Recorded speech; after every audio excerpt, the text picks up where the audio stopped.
This bulletin proudly brought to you in association with Alex Campbell's Menswear.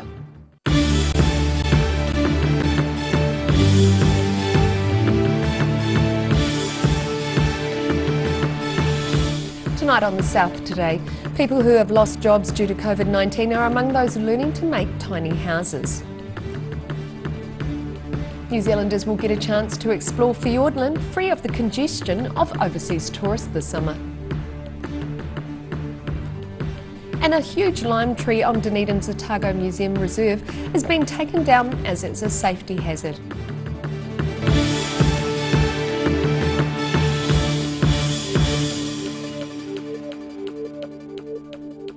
Kia ora, good evening, I'm Melissa Barton. A large lime tree outside Dunedin's Otago Museum was taken down piece by piece on Wednesday. The tree has been on the council's radar as it's become more rotten and started to pose a safety hazard to the public. This small-leaved lime tree at the Otago Museum Reserve finally got the chop on Wednesday. Dunedin City Council Parks and Cemeteries manager Aidan Batrick says the tree needed to come down because its poor health was becoming a safety issue. It's been assessed and found fungal brackets which indicate there are problems with the root system. It has several inclusions on it which also contribute to the safety of the tree. DCC contractors used a large crane to bring the decaying tree down branch by branch, rather than just felling it by cutting it at the base. This is a sectional fell with crane assist, so we've brought in the crane for safety reasons first and foremost, and because it's a high profile site, we want to minimise as much damage underneath the tree as possible. DCC Park staff have been assessing and looking after the lime tree for many years as part of an ongoing program to keep large trees around the city safe and healthy. So we regularly monitor and maintain our listed street trees and our reserve trees under our tree maintenance contract that we hold with Asplund at the moment. Batrick says felling a tree with a crane is not a cheap process and likely to cost several $1,000s. In Dunedin, The South Today. A historic bus shelter in Dunedin has been removed despite efforts to save it. The shelter was built for passengers taking the tram from Māori Hill to Logan Park for the New Zealand and South Seas International Exhibition held from 1925 to 1926. The shelter at the intersection of Highgate and Drivers Road was earmarked for removal earlier this year by the Dunedin City Council due to deterioration, lack of use and its steel roof reportedly interfering with a cell phone tower. Māori Hill resident Warren Smith says the decision to remove it disappointed residents whose efforts had been in vain. A community meeting was called in July to save the shelter, and the Otago Heritage Bus Society has been vocal about its preference to restore the shelter. The Otago Regional Council says the bus stop hasn't been used by the Regional Council buses since 2017. The Dunedin City Council owns the structure and says they're giving the Otago Heritage Bus Society, which intends to take it to the Ferrymead Museum of Road Transport in Christchurch. New Zealanders will get a chance to explore Fiordland free of the congestion of overseas tourists this summer. The Department of Conservation has been busy repairing tracks in time for summer after floods wreaked havoc to the area earlier this year. After floods earlier this year caused extensive damage to tracks and huts around Fiordland, the Milford track is set to reopen to walkers at the start of December. Just with everything that's been happening, the floods and COVID, the idea that we've got people walking the full length of the Milford track in 2020 is just phenomenal actually. Some days I didn't think that was going to happen, but absolutely hats off to everyone that's pulled together and all the New Zealanders that have shown interest in coming and walking it. It was a record sellout of bookings, how quickly it sold out, and almost entirely domestic market as well. Almost $14 million has been allocated for the Department of Conservation to repair Fiordland's tracks, with this bridge at Giant's Gate just one of many being replaced. We've got heaps of jobs coming up actually. We've got bridges coming out of our ears. The next one for me is the Marion Walkway, which is a suspended walkway that's just on the Hollyford Road. So I'll be straight onto that, and that's one of a series of 4 in this contract. So I'm putting a heap of work into the Fiordland area, I guess, to get everything up and running for the coming summer season, so that people can make the most of the summer, I guess. There are still tickets occasionally available for both guided and independent hikers along Fiordland's Great Walks, with availabilities fluctuating as overseas bookings are cancelled due to border restrictions. You know, a lot of these treks are bucket lists for people, and there's actually no better time to do it. You know, I remember doing this when I was walking this track, the Milford Track, when I was 10 years old with my dad. It's going to be a fun season, and it's going to be interesting, and it'll be like how it used to be for Kiwis before international tourism was really big here. In Fiordland, the South Today. One person has been seriously injured after a four-wheel drive flipped on its side after a crash in Dunedin. A police spokeswoman says emergency services were called to reports of a vehicle colliding with a parked car at the intersection of Kaikorai Valley Road and Mailer Street this afternoon. A photographer at the scene says emergency services worked to free a woman trapped in a car involved in the crash. The four-wheel drive ended up on its side against a house. A St John's spokesperson says one person was taken to Dunedin Hospital with serious injuries. Trainee builders in Dunedin have worked together to create a tiny home, and their handiwork could soon be viewed by the public. Some people who have lost jobs due to COVID-19 are choosing to retrain in the construction sector. Could the building of tiny houses help alleviate New Zealand's housing crisis? If we can get a dozen students or a dozen trainee people going through and learning how to build and make their own home, and they should be able to put one up. 2 or 3 of you should be able to get together and whack one of these together in 3 weeks. There's no reason why you couldn't.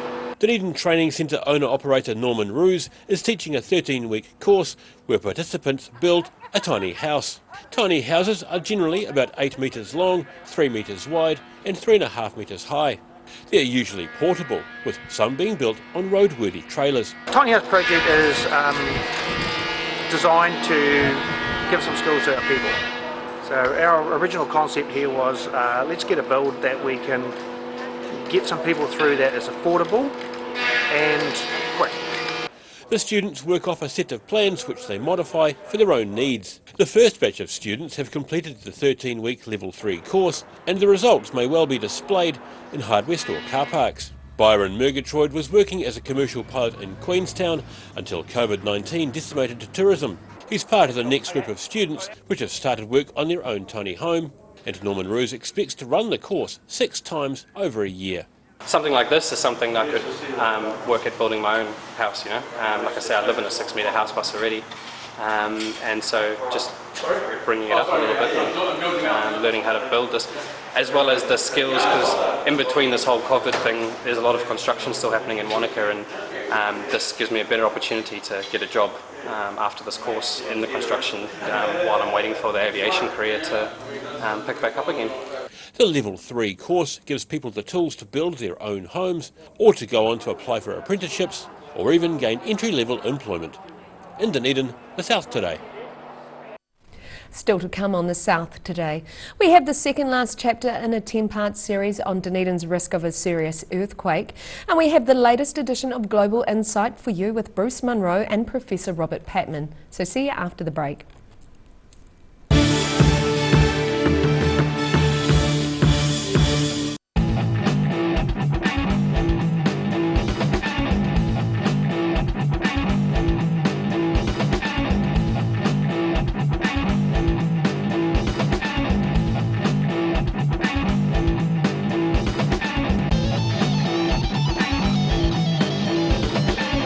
A poorly maintained heat pump can lose up to 35% of its output. The Mr. Heat Pump Cleaner team are experts. Their specially developed chemical wash is totally biodegradable. Call Mr. Heat Pump Cleaner and get the job done by the professionals. If you're at risk of developing melanoma skin cancer, you owe it to yourself to have a mole map.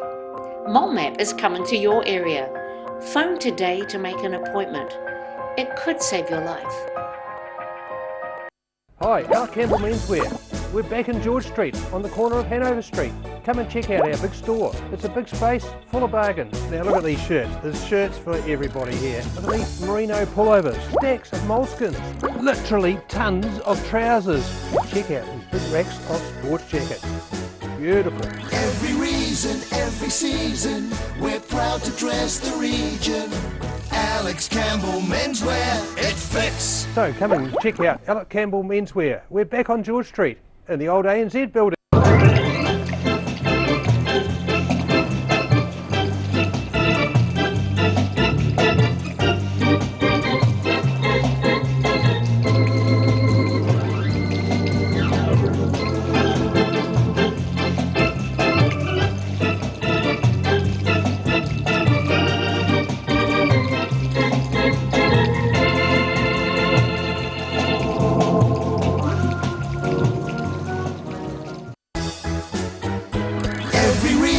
Every season, we're proud to dress the region. Alex Campbell Menswear, it fits. You've seen us in the street, now find us online. Check out shopon.org.nz. We have all sorts of treasures, from retro and vintage clothing to antiques, homewares and accessories. New items added every week. We're open 24/7.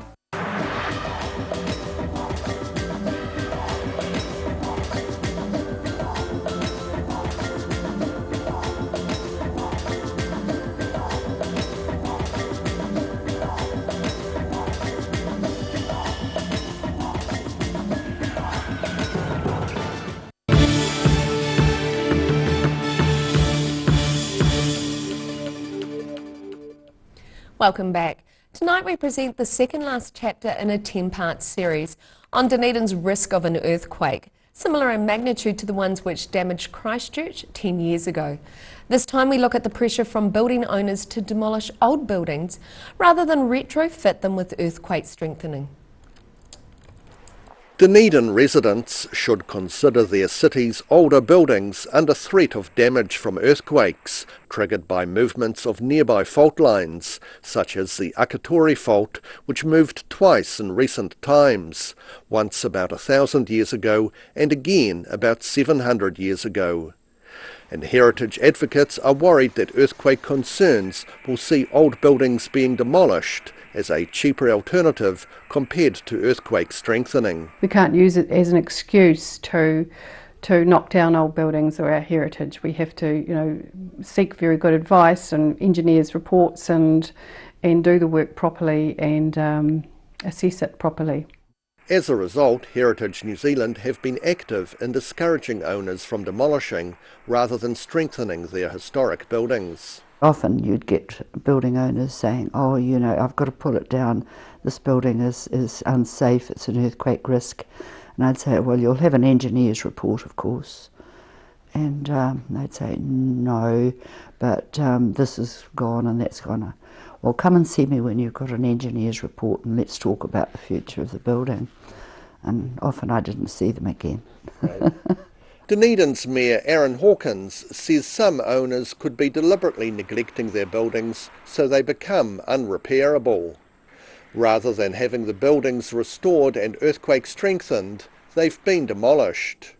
In 1994, the Century Theatre was knocked down and turned into a small car park.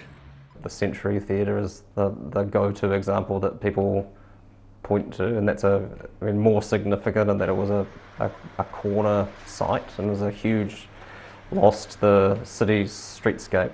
This row of buildings on Princes Street has some dating back to close to 160 years. 12 years ago, the current owner proposed demolishing them, but after objections from several parties, including the Historic Places Trust, the facades were ordered to be retained. Very little has happened since then, and of course, were those buildings to fall down eventually, then there'd be no facade to protect, and therefore you could just bulldoze the lot and then clear them out and build what you wanted to build in the first place. In Dunedin, the South today. In today's Global Insight, Professor Robert Patman says the recent terrorist beheading of a French schoolteacher has made the country change tack with its policies.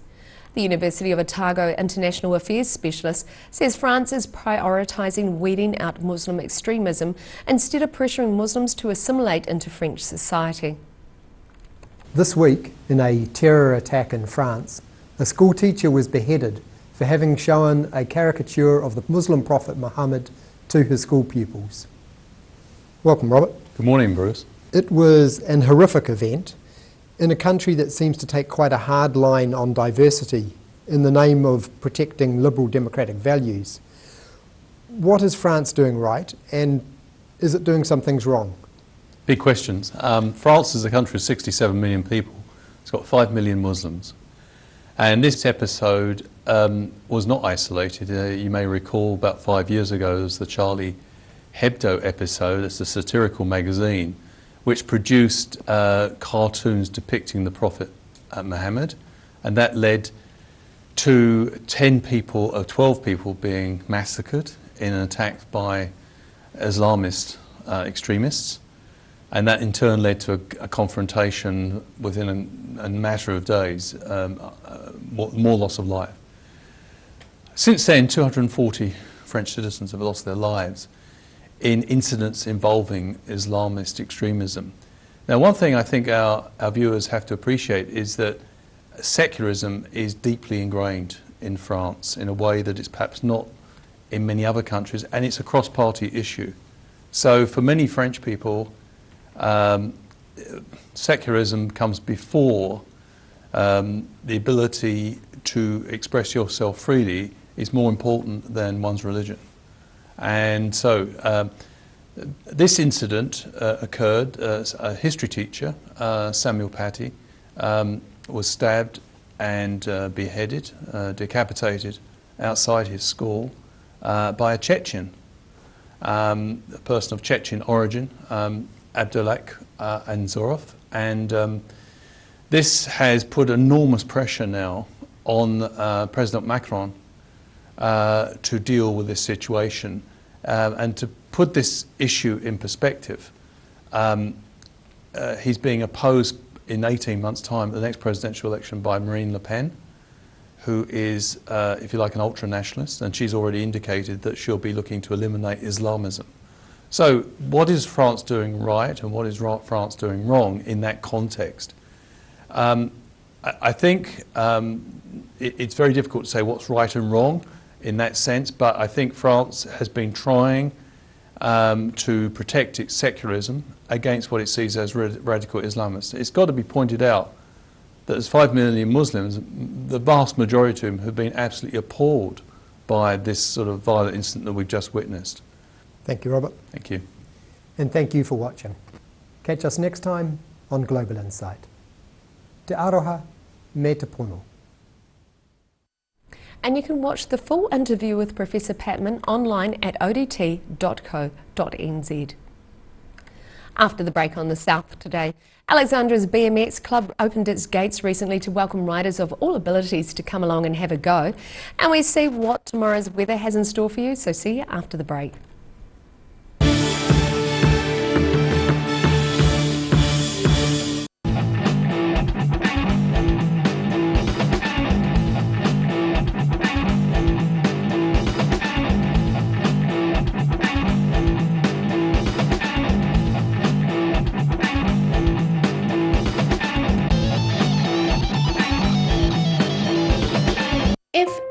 Risk of developing melanoma skin cancer, you owe it to yourself to have a mole map. Mole map is coming to your area. Phone today to make an appointment. It could save your life. A poorly maintained heat pump can lose up to 35% of its output. The Mr. Heat Pump Cleaner team are experts. Their specially developed chemical wash is totally biodegradable. Call Mr. Heat Pump Cleaner and get the job done by the professionals. Every reason, every season, we're proud to dress the region. Alex Campbell Menswear, it fits. Step into Shop on Carrot and discover a shop full of treasures. We have a fantastic range of vintage and retro clothes, upmarket clothing labels, collectible items, beautiful jewellery, quality linen and the best range of vintage haberdashery. Hi, Alec Campbell Menswear. We're back in George Street on the corner of Hanover Street. Come and check out our big store. It's a big space full of bargains. Now look at these shirts. There's shirts for everybody here. Look at these merino pullovers, stacks of moleskins, literally tons of trousers. Check out these big racks of sports jackets. Beautiful. Every reason, every season, we're proud to dress the region. Alex Campbell Menswear, it fits. So come and check out Alec Campbell Menswear. We're back on George Street in the old ANZ building.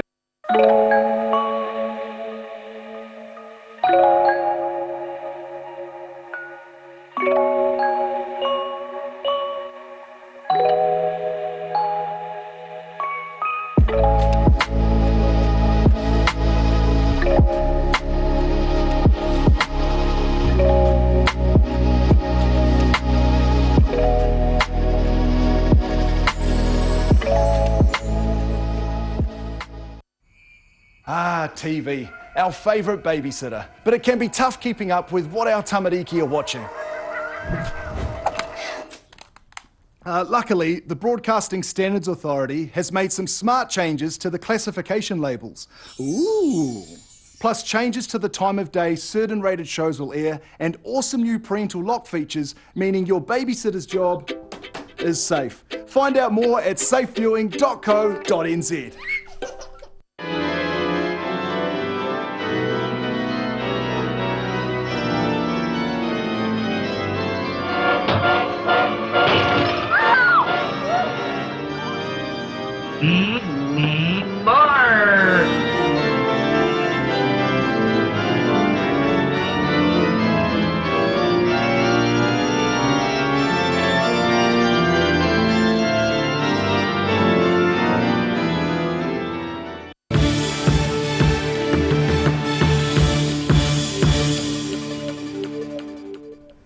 Thanks for staying with us. A person is in a critical condition after being pulled from the water following a search at the Waitaki River mouth this morning. Emergency services rushed to the scene near Glenavy around 8:30 a.m. after reports of someone in trouble in the water. Police say a person had been pulled from the water by a helicopter crew. A St John's spokesperson said the person had been taken to Dunedin Hospital in a critical condition. Alexandra's BMX club opened its gates recently to welcome riders of all abilities for a Have a Go Day. Club President Tony Nelson is pleased with the turnout. The little guy on the 12-inch bike with a silver helmet, rider Gregoric, is moving his cycling abilities up a gear. The 4-year-old cyclist appeared apprehensive at first but soon found his way around the track, thanks to the many club members. Club President Tony Nelson says 10 club members are due to compete at national competitions in Christchurch this weekend. The club intends to host another Have a Go session at the Alexandra track on October the 30th. And now recapping tonight's top stories on the South today. People who have lost jobs due to COVID-19 are among those learning to make tiny houses. New Zealanders will get a chance to explore Fiordland free of the congestion of overseas tourists this summer. And a huge lime tree on Dunedin's Otago Museum Reserve is being taken down piece by piece as it's a safety hazard.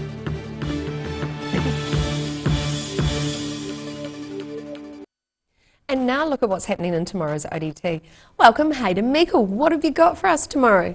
Good evening, Mel. Well, it was a big news day, and it was a heavy news day. So we start with the case where the young fella in Gore, the 3-year-old, drowned in the sewage pond. So we've spoken to police today, and they have said they are reviewing the case. We've had a long chat to the father of the boy, who's concerned it wasn't investigated properly, and some stuff there from the Gore District Council too, who have some concerns about elements of the case. So that's our big yarn. So when did that actually happen? Yeah, last year, I think, in the last year, yeah. So a very big case that's come up again this week, and we're looking into it to see where it's going to go. And also goings on at Dunedin Council again, so there's a report on the latest Code of Conduct breach for Councillor Lee Vandervis. and some reaction from the Deputy Mayor Christine Gowrie and her concerns in an incident where she says his behaviour was out of line. So we'll have the latest on that.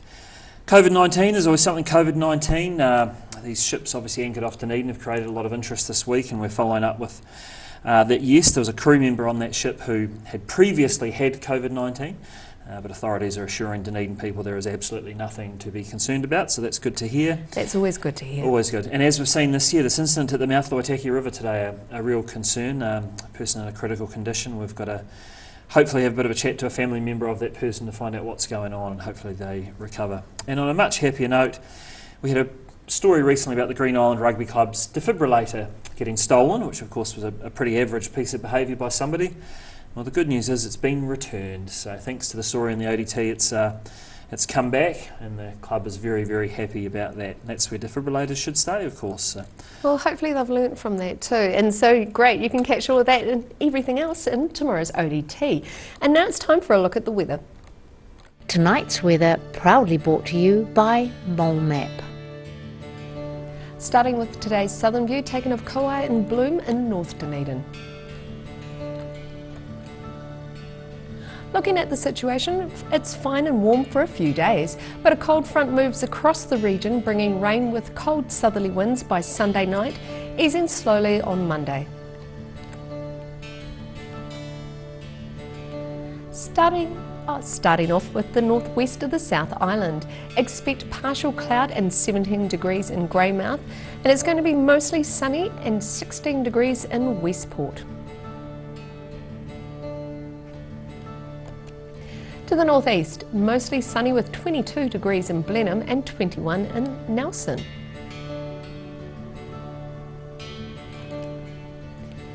In Canterbury, mostly cloudy in Kaikoura with 16 degrees, while it's partly cloudy elsewhere with 17 degrees in Christchurch and a balmy 23 degrees in Ashburton.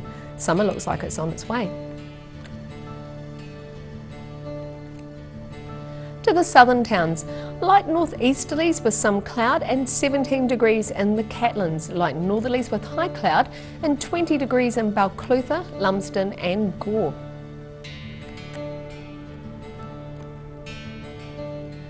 To central Otago, light winds and some cloud for the area, with a decent 24 degrees in Wanaka, 23 in Alexandra, 21 in Queenstown, and slightly cooler with rain of 16 degrees in Te Anau.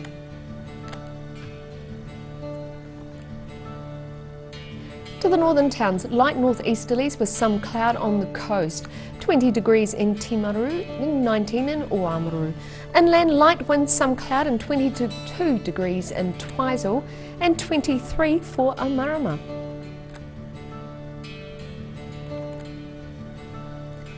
In Dunedin, it's cloudy tonight with northeasterlies and an overnight low of 8 degrees. It's going to be fine tomorrow with thick high cloud and a few sunny periods at times, looking at a high of 16 and a low of 11. And it's warmer on Saturday with sunny periods and high cloud with moderate northerly winds, looking at a lovely high of 22 degrees and a low of 12. And in Invercargill, some cloud tonight with an overnight low of 9. Fine tomorrow with a mix of sunny periods and cloud, but still pleasant temperatures, looking at a high of 17 and a low of 10. And warmer northerlies develop on Saturday with increasing cloud during the day, looking at a still decent high of 19 and a low of 12.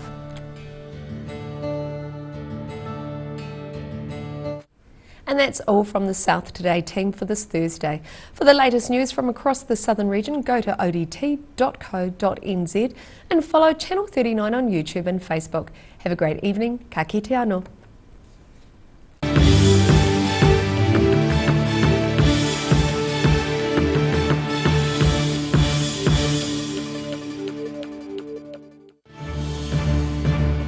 This bulletin proudly brought to you in association with Alex Campbell's Menswear.